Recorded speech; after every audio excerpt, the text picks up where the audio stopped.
फरवरी का दिन बहुत अहम होने जा रहा है। राजनीति के लिहाज से इसमें बड़े और बड़े बदलाव भी नजर आएंगे और सभी पार्टियों की तरफ से अपने अपने मायने भी सेट किए जाने, क्योंकि इस दिन सभी पार्टियों की तरफ से अपना अपना शक्ति प्रदर्शन होगा। कहने को तो ये धार्मिक प्रोग्राम है, लेकिन यहाँ पर राजनीतिक रूप इसको पूर्ण रूप से दिया जाएगा। बेशक सभी पार्टियां कहती ये नजर आ रही हैं कि ये धर्म के नाम पर राजनीति ना की जाए, लेकिन ये बात से गुरेज नहीं होता है कि जब राजनीति की जिक्र होता है तो सभी दावपेच है, सभी पार्टियां खेलती हैं।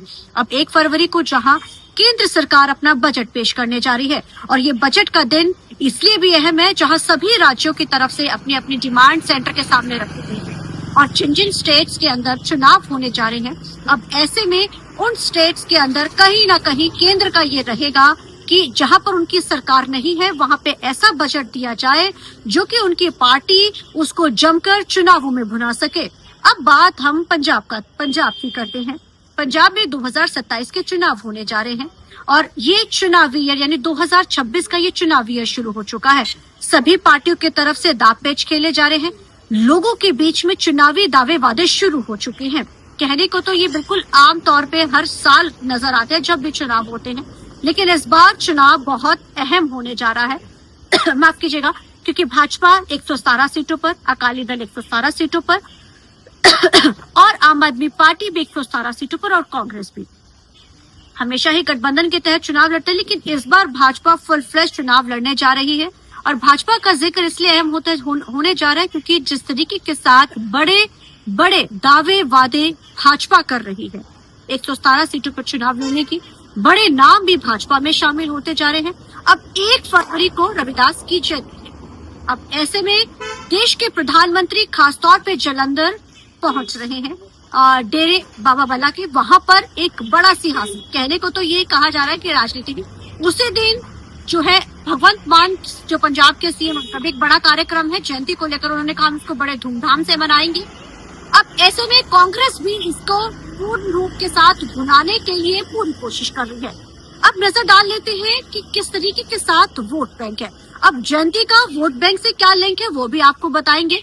कारण क्या है, क्योंकि रविदास जयंती बनाई जा रही, कहीं न कहीं वोट बैंक को स्ट्रॉन्ग करने की कोशिश की जा रही सभी पार्टियों की तरफ से।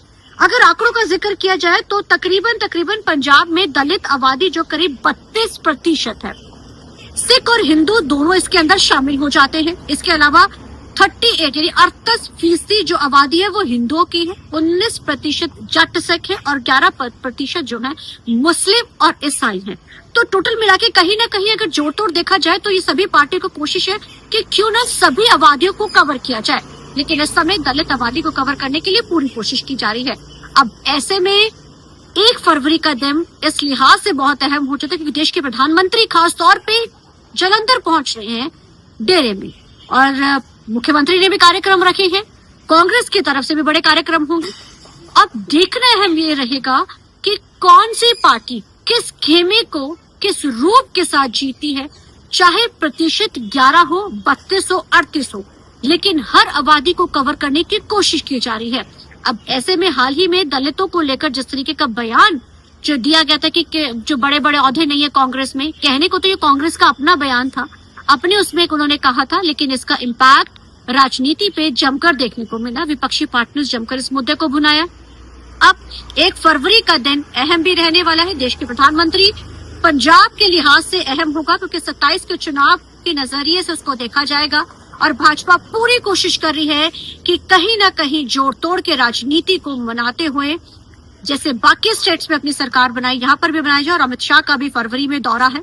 अब ऐसे में देखना अहम रहेगा कि नरेंद्र मोदी यानी देश के प्रधानमंत्री के इस दौरे के बाद कैसे समीकरण जो है पंजाब में बदलते हैं। अब क्योंकि 1 फरवरी को बजट है, बजट के बाद देश के प्रधानमंत्री पंजाब पहुंचेंगे तो जाहिर है पंजाब की झोली में एक बड़ा कहीं न कहीं अंदेशा लगाया जा सकता है कि एक बड़ा बजट में एक बड़ा खेमा पंजाब को दिया जाएगा और इसको भाजपा जमकर भुनाएगी। और दूसरा, देश के प्रधानमंत्री का दौरा यानी साफ अंदेशा है कि 27 के चुनाव के नजरिए से ये बड़ा दौरा माना जा रहा है। कैमरामैन जैसे के साथ चंडीगढ़ से TV9 की रमनप्रीत कौर।